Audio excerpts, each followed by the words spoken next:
mais uma aula de física comigo, professora Raquel.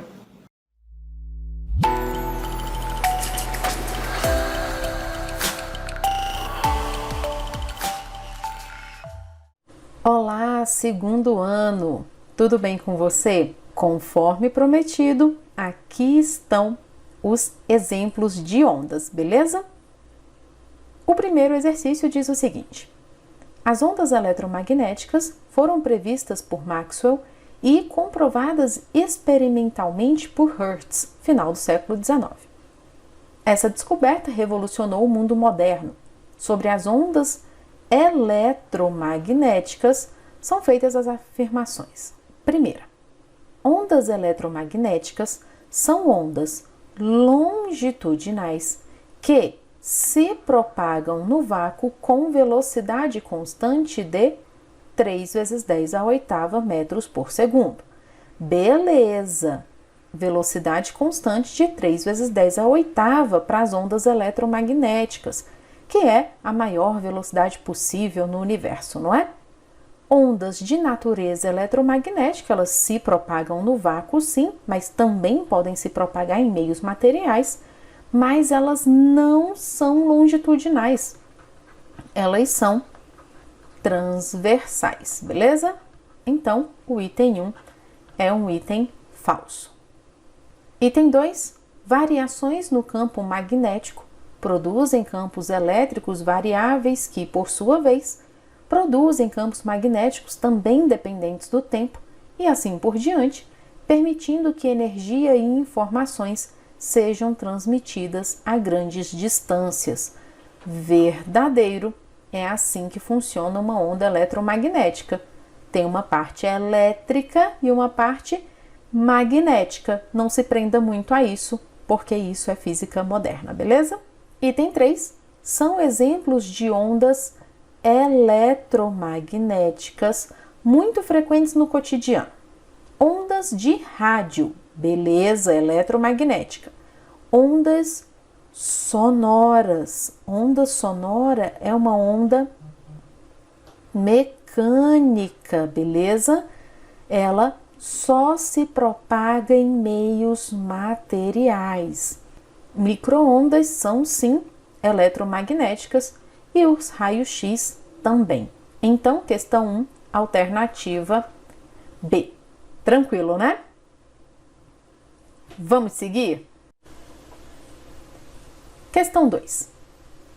Quando o badalo bate num sino e o faz vibrar comprimindo e rarefazendo o ar nas suas proximidades, produz-se uma onda sonora. As ondas sonoras no ar são. A nossa primeira alternativa aqui, a primeira coluna, classifica quanto à natureza, beleza? Onda sonora é uma onda mecânica. A segunda coluna classifica essa onda quanto à direção de propagação. A onda sonora no ar, ela é uma onda longitudinal.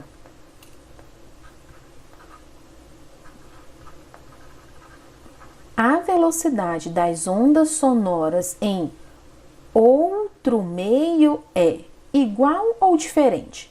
Claro que é diferente, porque você se lembra comigo que a velocidade só depende do meio, beleza? Então, pra gente aqui ficou a alternativa E. Tranquilo? Tranquilo? Vamos mais uma? Questão 3 pra gente.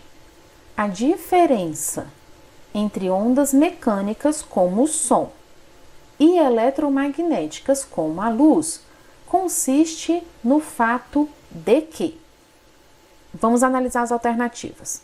A velocidade de propagação, calculada pelo produto, pela multiplicação do comprimento de onda pela frequência, só é assim obtida para ondas eletromagnéticas. Ele está me dizendo que a expressão V é igual a lambda vezes F só vale para as ondas eletromagnéticas. Errado, vale para qualquer onda, beleza? Alternativa B.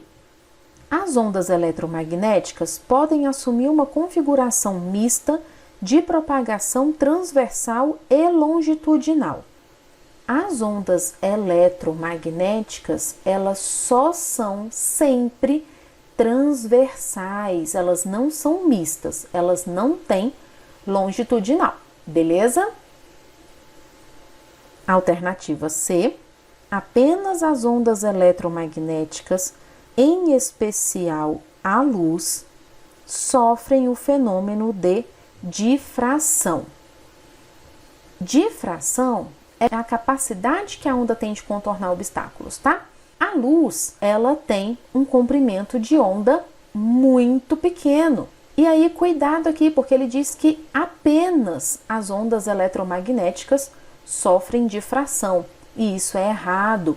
O som, por exemplo, também sofre difração.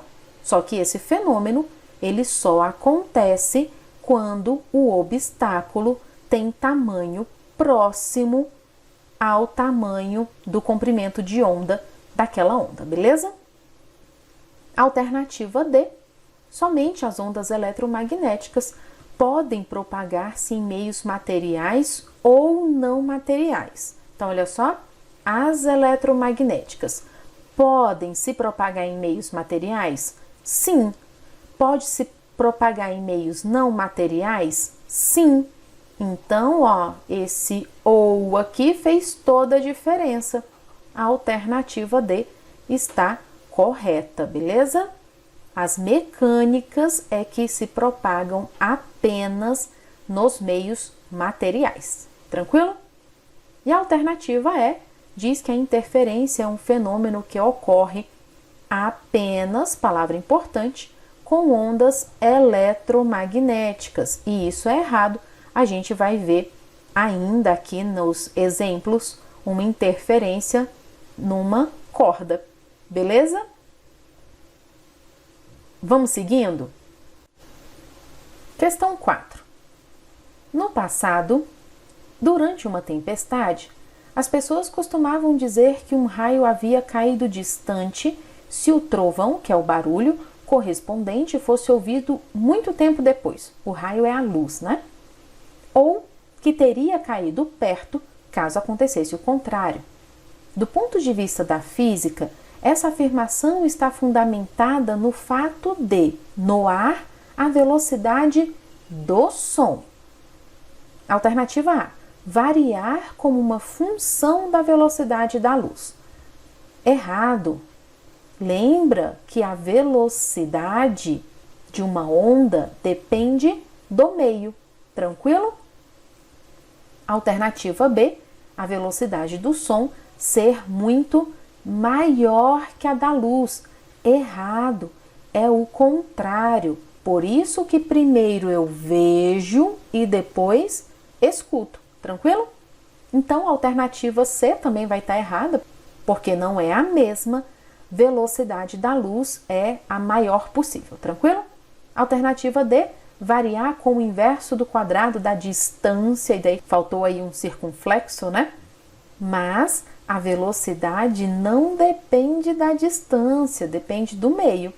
E aí a alternativa é ser a velocidade do som ser muito menor que a velocidade da luz. Corretíssimo. Vamos mais uma. Questão 5.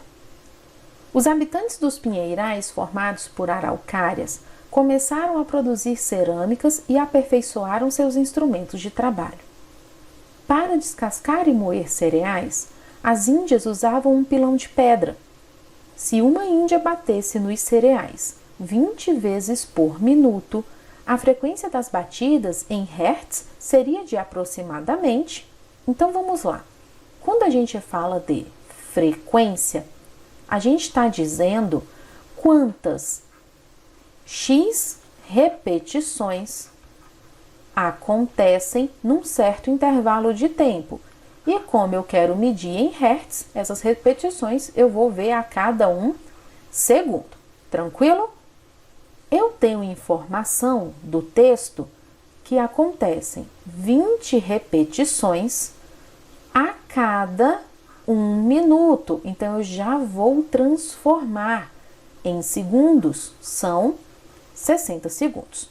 Vou fazer uma regra de 3, analisando duas colunas. O número de repetições e quanto tempo demora para acontecer essas repetições. Eu sei que ocorrem 20 repetições a cada 60 segundos. Vou colocar a unidade de medida aqui em cima. Como eu quero saber frequência, eu quero informação de quantas repetições ocorrem em exatamente 1 segundo. E aí é só multiplicar cruzado. 60x é igual a 20 vezes 1, que é 20. Passou o 60 dividindo, você vai achar 0,3 Hz. Alternativa B. Bem tranquilo, não é? Então vamos em frente. Questão 6. A sucessão de pulsos representada na figura foi produzida em 1,5 segundo. Então, eu já sei que essa figura aí aconteceu em 1,5 segundos. Tranquilo? Determine a frequência e o período. A frequência me interessa quantas repetições aconteceram a cada 1 segundo. Só que a minha figura foi dada em 1,5 segundos. Quando a gente olha para uma onda, o que a gente consegue contar de repetições? O comprimento de onda. Então, olha só. Essa onda, ela começou aqui na posição de equilíbrio e eu vou traçar essa posição de equilíbrio aqui, tranquilo? Um comprimento de onda é a distância entre dois pontos simétricos consecutivos. Então, olha só, eu comecei na posição de equilíbrio subindo. Onde que eu tenho um idêntico? Aqui novamente. Estou na posição de equilíbrio, começando a subir. O próximo estará aqui pelo mesmo motivo, e aí eu percebo que é só eu pular uma passagem da posição de equilíbrio que eu tenho um ponto simétrico. Então, eu tenho todos esses pontos simétricos aqui, inclusive o último, porque essa onda ela subiria aqui se o desenho continuasse, beleza? A distância entre esses pontos consecutivos é de um comprimento de onda. Então, olha só, aqui eu tenho um comprimento de onda, aqui eu tenho mais um, aqui eu tenho outro, e mais outro, mais um, e tenho mais esse aqui. Ao todo, nós fizemos 1, 2, 3, 4, 5, 6 repetições. 6 comprimentos de onda, no tempo que ele me disse aqui, ó, de 1,5 segundos. Se eu quero frequência, eu quero saber quantas repetições acontecem em exatamente 1 segundo. E aí é só você multiplicar cruzado.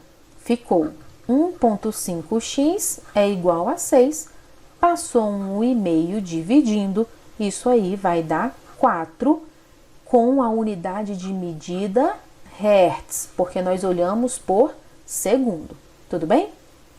Para você fazer o período, tem duas opções. Eu vou fazer primeiro com a regra de 3, tudo bem?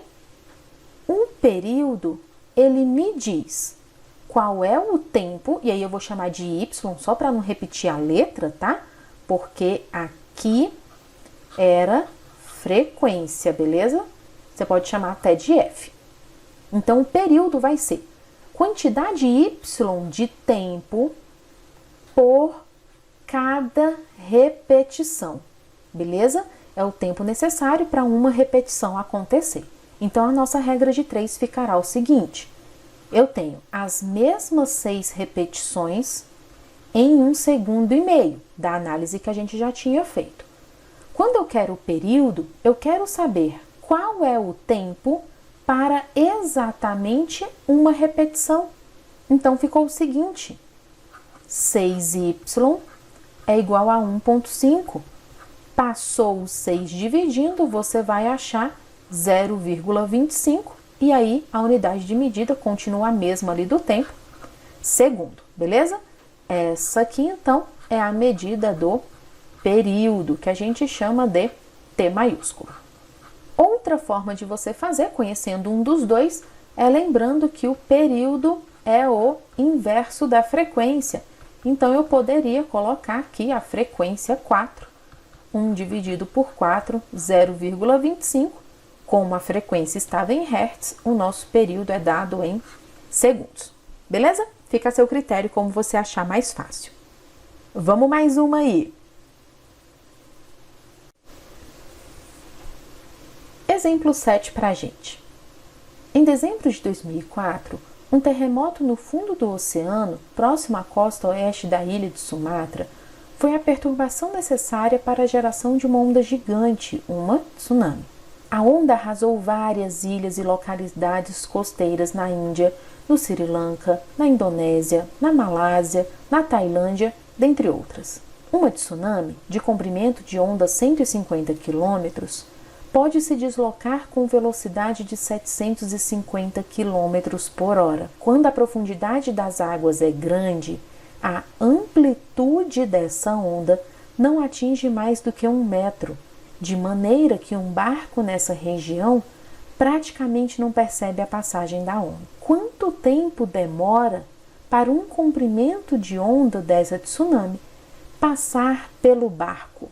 Então vamos analisar os dados. Nós temos comprimento de onda de 150 km, então esse aqui é o nosso lambda, já vou anotar aqui, 150 km.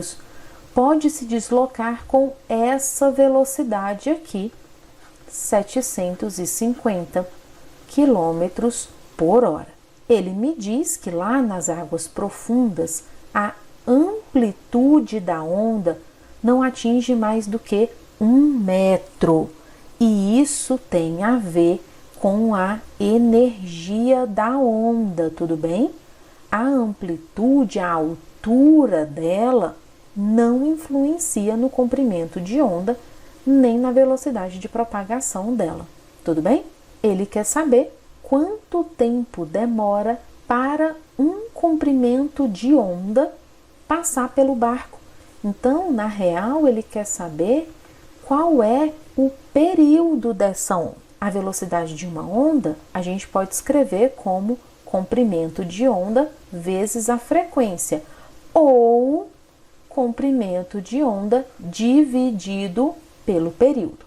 Eu tenho comprimento de onda em quilômetros, velocidade em quilômetros por hora. Então, o nosso período ele vai ser medido em horas. Tenha muito cuidado, tá bom?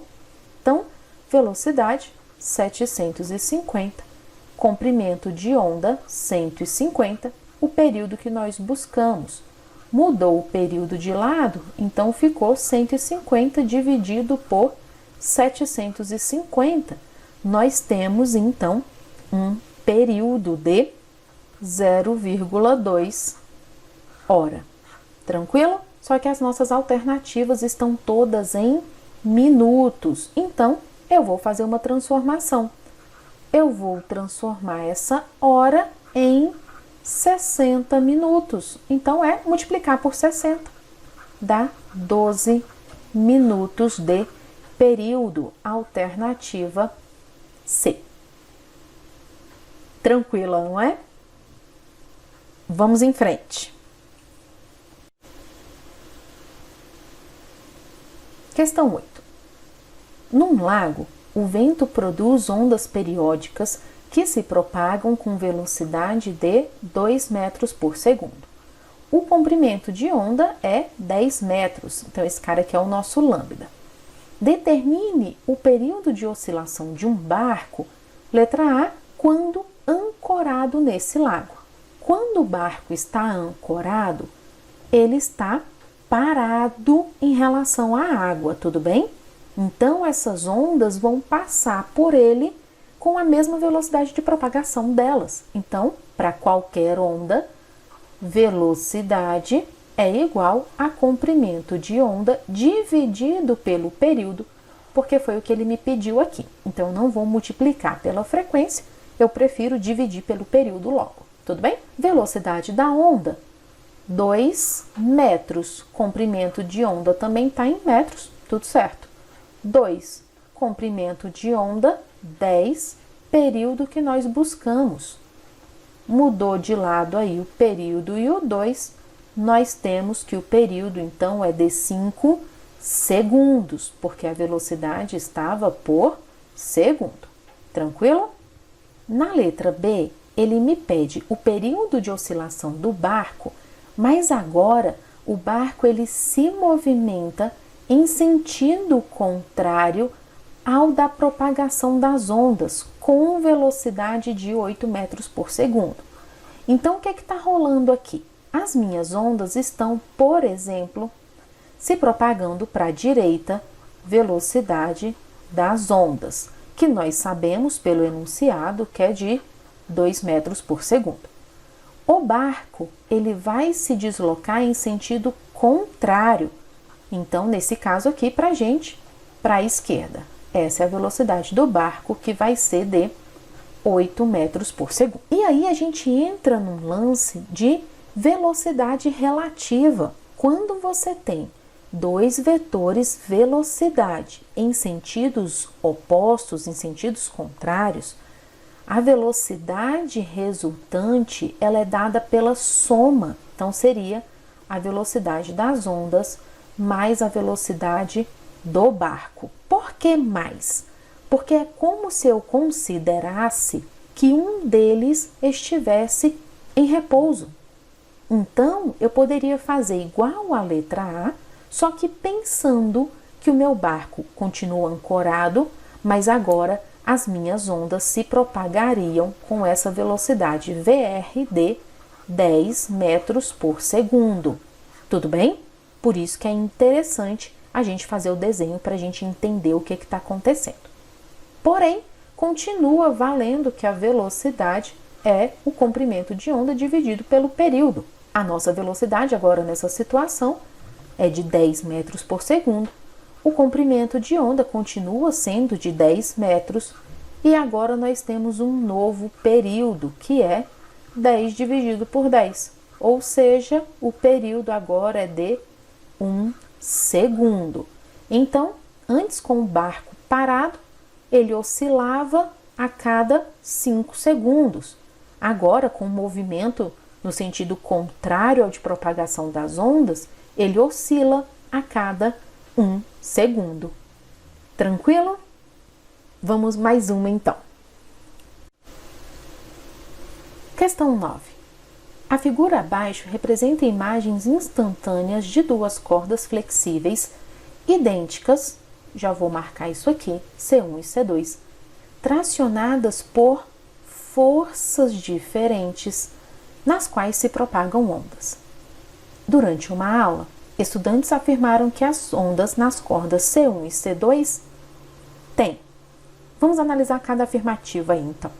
A primeira diz que as duas cordas têm a mesma velocidade de propagação. Para uma corda, eu posso escrever que a velocidade de propagação é a raiz da força que tensiona essa corda dividido pela sua densidade linear de massa, que tem a ver com a grossura dela, não é? Quando ele me diz que essas cordas são idênticas, eu sei que a densidade linear de massa delas é a mesma, porém, elas são tracionadas por forças diferentes. Então, se esse F muda, necessariamente a velocidade muda. Tranquilo? Então, a afirmativa 1 é falsa. A afirmativa 2 diz que elas possuem o mesmo comprimento de onda. Vamos analisar o gráfico. A corda C1 começa aqui na posição de equilíbrio, subindo, e eu tenho um ponto simétrico a esse nessa posição 4. Então, o comprimento de onda da corda C1 vai ser de 4 metros, porque aqui está medido em metros, tudo bem? Para a corda C2, nós vamos analisar o mesmo. E olha o ponto que nós temos simétrico aqui. Nós temos esse ponto que ela está subindo, chegando na posição de equilíbrio, e esse ponto simétrico consecutivo acontece aqui no comecinho, ó, onde ela chega na posição de equilíbrio, subindo. Pelas proporções aí, esse lugar vale 0,5 e esse aqui vale 4,5. Então, a nossa corda 2 tem um comprimento de onda lambda 2 também de 4 metros. O nosso ponto simétrico começa no 0,5 e o próximo ponto simétrico consecutivo é no 4,5. Essa distância é de 4, tudo bem?